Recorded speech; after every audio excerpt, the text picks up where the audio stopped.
Masyado siyang malakas. So silipin natin kung ano-ano yung mga loads sa pinagana ni dalawang 1 horsepower na electric motor, isang 2 horsepower na inverter aircon, dalawang conventional na aircon, 6 units na electric fan, ref, ilaw, TV, at water dispenser. Nabibili pa yung generator natin. Silipin natin yung load. Nagre-refill na ng tubig. Anong masasabi niyo sa noise ng ating generator kahit napakalaki niya? Pwede naman magkwentuhan habang tumatakbo. Narinig na rinig pa din. Hindi siya ganun ka nakaka-disturb. Mag-deliver tayo ngayon ng generator dito sa 5 Señoritas dito sa Nasugbu, Batangas. Tao po!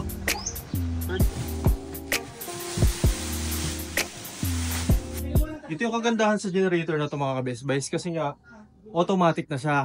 Naka-installed na yung ATS. Silipin nyo, naka-manual mode siya.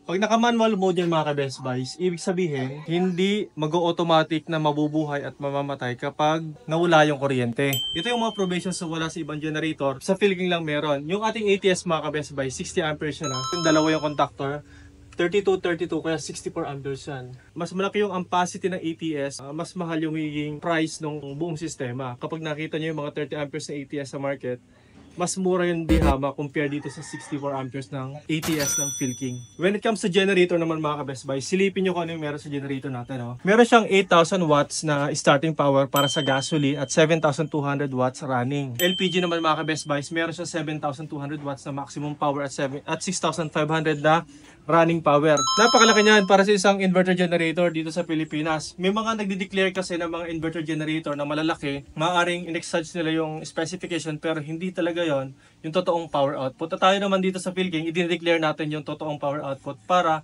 yun lang din ang aasahan na power ng ating mga kliyente. Push button na napakaganda parang sa sasakyan lang. So ito ngayon kanyang LPG option at saka gasoline option, control knob, economy on, economy off para sa pagbaba ng RPM. Mas mababa yung RPM, definitely mas mababa ang gasoline consumption. Siyempre meron din siyang DC output, USB output 2.1 at 1.0 ampere para sa fast charging at saka slow charge. Yung 220 volt output natin na tatlo para sa 50 amperes, 30-30. Mga breakers niya, yung kanyang digital display para sa volt, hertz, time, and power percentage. Kung gaano nakadami yung pinukonsumo natin na power, makikita natin dito yan kasi nga may 0 to 100 siya. Kanina nasabi ko na, siya ay pwede sa gasolina, pwede rin siya sa LPG. Kung mauubusan ka man ng gas, sigurado, hindi ka naman mawawala ng LPG sa bahay ninyo. Filter, oh. Para siyang filter na sasakyan ng kotse. Ayan. Parang nakita ko yung ganyang klase na filter sa sa Ion, yung Hyundai Ion. Ito na nga, yung ating engine, dual fuel carburetor. So, punta tayo sa kabila. Dito naman mga ka-Best Buy sa kabila, yung kanyang LPG inlet. Tapos ito yung battery niya. Ito yung kabila ng part ng engine. So, ito naman yung pinaka-stator natin dito. Yung inverter natin nasa harap. And ito yung exhaust side natin. So, yung exhaust side natin dapat mga ka-Best Buy na walang harang. Kasi pag may harang yan at nag-bounce back, yung generator natin is namamatay ng kusa dahil nadidetect niya na yung carbon monoxide ay accumulated dun sa pinaglalagyan niya. Kaya dapat yung usok is palayo. Ito yung mga gulong niya mga ka-Best Buy, so hindi pa napapakabit. Ano, may gitsang dangkal. So ito nga yung sinasabi ko kanina, sa 12 volts niya, meron siyang pang-charge ng baterya. Panel, LPG hose with regulator. Ikakat lang natin to and papalitan natin ng regular standard na Philippine type na regulator para magkasya sa LPG natin sa bahay. So ito nga pala mga ka-Best Buy yung pool area ng 5 Señoritas. Para sa inyong mga inquiries, pwede nyo pong i-message yung kanilang Facebook page and po, at ituloy na natin yung ating vlog. Yan. Pag kumukurap-kurap siya ganyan, ibig sabihin naka-standby mode yan. Saka natin yung automatic. Release ang battery. Automatic. Walang kuryente ngayon sa battery ha. So dapat kusang mabubuhay yung ating generator.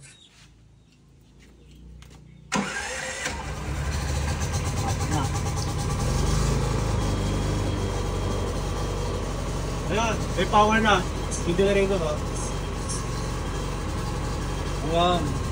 So kapag may power na yung generator, May ilaw ring. may supply na yung yung loob.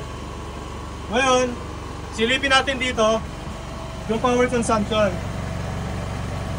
So parang wala pa.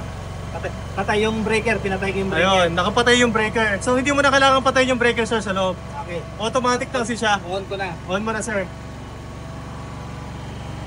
Kapag ka kasi mga ka-Best Buys, automatic na yung inyong generator, tulad nito, wala na kayo talagang papatay na sistema. As in, kung saan siya mabubuhay, kung saan siya mamamatay, may mga delays naman siya, kaya hindi rin naman yung ganun ka-stressful para sa ating mga appliances. And at the same time, mas maganda pa nga yung power na binibigay ng generator na to kaysa sa power na binibigay ng mainline, dahil nga, ito, pure sine wave ang binibigay nito.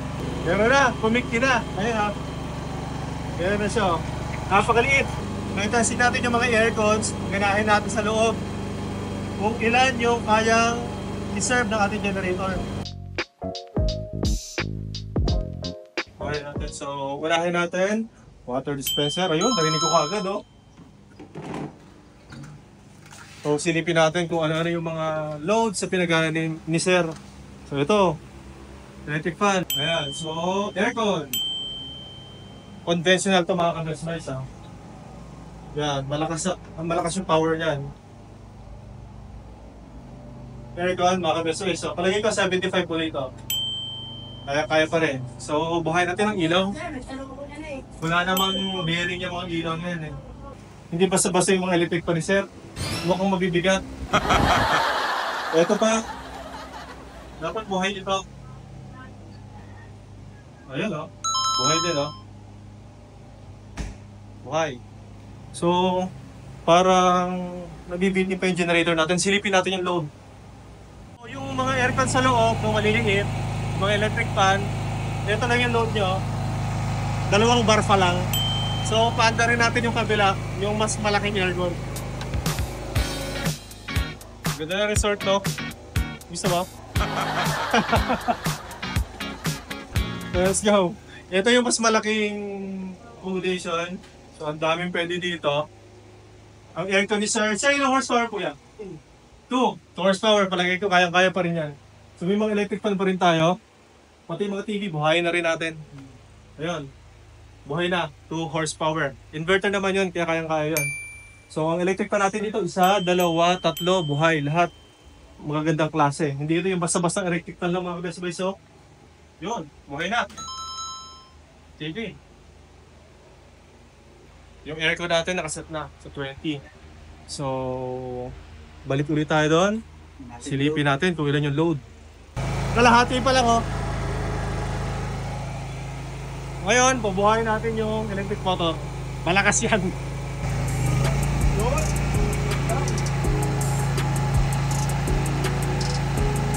Ramdam na ramdam. Ay, wala. 1 bar lang, sir. Kalahati lang. Working sa mga Best Buys, oh. Gumagalaw na siya. Ayun, oh.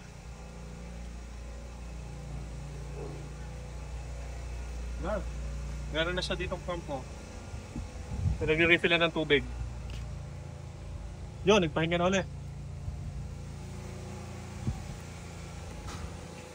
At pag-check namin ng generator, nakita namin na medyo maganda pa yung allowance. Kaya naman, nag-isip kami ng bagong load, which is may isa pa palang electric motor dito na hindi nabubuhay. Kaya bali 2 electric motor nito matakbo dito. Doon. Wala na. Wala. Yan. Masyado siyang malakas. Para sa load si Sir. Wala na. Wala na. Wala na tayo na. Wala na tayo po pwedeng buhayin, Sir. Meron pa, Sir, pala. Hot and cold shower. So na-check ko kasi yung hot and cold ni Sir, 6,000 watts yon. Kaya palagay ko dadapa yung generator kapag yun ang pinagana namin.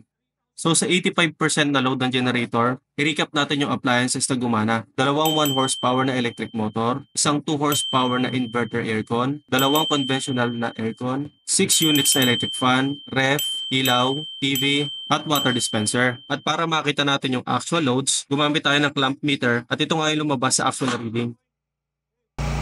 12.8 doon sa isang linya. Sa kabila, 9.8. Almost 23 amperes lang. 23 times 220.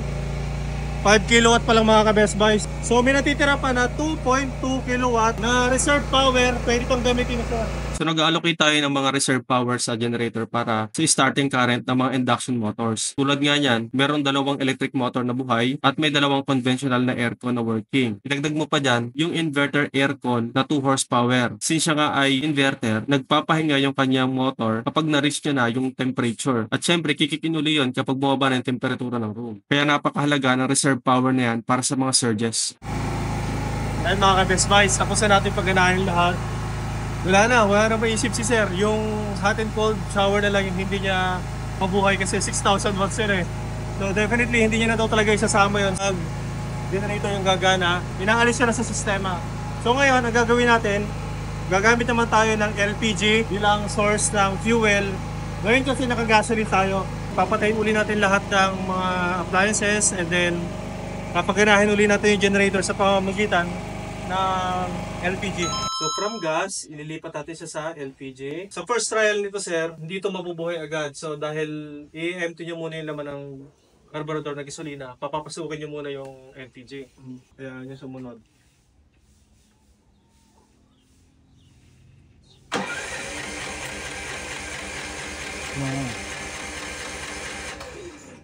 Uubusin niyo po muna yung laman. Kasi may gasolina po kayo sa loob eh. Ngayon, LPG, yung fuel ni sir, i-test na uli natin lahat ng appliances. Pero kanina naman kasi 5 kilowatt lang mahigit yung kanyang loads. Pero yung capacity niya kapag naka-LPG is 6,500. Kaya pa nag-ito kakayanin pa rin. Ayun sir, oh. Bubuhay. So binubuhay na uli ni sir yung mga loads na meron doon sa loob ng bahay. Tulad ng mga ref, aircon. Ito nga at binuhay na rin ni sir yung kanyang 1 horsepower na electric motor. At mukhang kayang-kaya naman talaga. Kung makikita naman natin, nasa 50% lang yung load indicator niya. Palagay ko, may mga appliances na nakalimutang i-on si sir. Kaya mababa yung RPM, ang sabi nga ni sir. Para lang daw nagja-jogging. Kasi nga, mas mababa yung load ngayon compared kanina. At ngayon nga, tinanong niya kung pwede pa namin i-switch sa economy on. At iti-testing niya nga. At syempre, kayang-kaya pa rin naman ng generator yan. Kahit naka-economy on yung generator natin, automatic yan na nag-a-adjust kapag tumaas yung loads natin.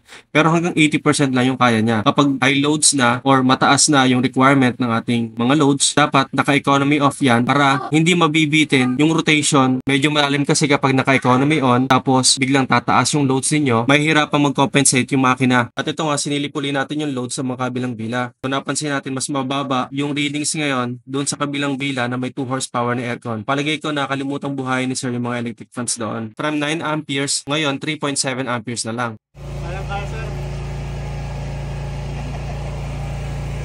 Kaya naman satisfied si Sir Charles sa performance ng ating PK8000. Ano nga po yung full name ninyo? Charlie Tesorio Rodriguez. What made you decide na piliin yung Philking compared sa other competitors natin sa market? Unang-una, yung napanood ko sa mga sa mga videos mo, nakakita ko na effective na generator, hindi katulad ng iba na nakita ko at na-experience ko na hindi nagpe-perform na katulad ng Philking brand na generator. Ano sir yung gusto nyong features ng ating Philking 8000? Pwede siya sa LPG, tapos may mga safety features din. Remote inverter type na siya. Alam nyo kagandahan ng inverter. Siya yung nagbibigay ng pinakamalinis sa power output, which is pure sine wave na very healthy sa ating mga appliances. Kung madalas masira ang inyong mga appliances pag gumagamit kayo ng generator, it's because hindi ganoon kalinis maybe yung inyong power output na nare-receive dyan sa current na generator na gamit ninyo. Ano masasabi niyo sa noise ng ating generator kahit napakalaki niya? Pwede naman magkwentuhan habang tumatakbo. Narinig pa din. Hindi siya ganun ka nakaka-disturb. Yung mga performance, mga pinagana nating appliances. Okay, lahat naman. 3 aircon, all electric fans, ref, electric motor, dispenser. Isang electric motor, kayang-kaya. Parang nagja-jogging lang. Sulit na sulit. Hindi tayo nagsisisi na ito ang napili nating brand. May recommend mo ba sir ang ating generator? 100% naman. May re-recommend natin sa ating mga kakilala na gustong mag-avail ng generator. Sir, baka gusto mo i-shoutout yung ating mga taga-Mamburo na kaibigan dyan? Shoutout sa mga mangyan. Nasa taga-Mamburao dyan. Sa Balansay. Kumusta po kayong lahat dyan? Para sa inyong mga orders, comments, and suggestions, maaari kayong mag-text o tumawag sa aming cellphone number na magpa-flash din sa inyong screen. Bisitahin ang aming Facebook, YouTube, and TikTok for more videos. Maraming salamat, Sir Charles, sa inyong pagtitiwala. Kwentuhan kami sa kalang namin nalaman na kami ay magka-probinsya pala. Maraming salamat mga ka-Best Buys. Mag-ingat po tayo palagi and God bless po. Thank you.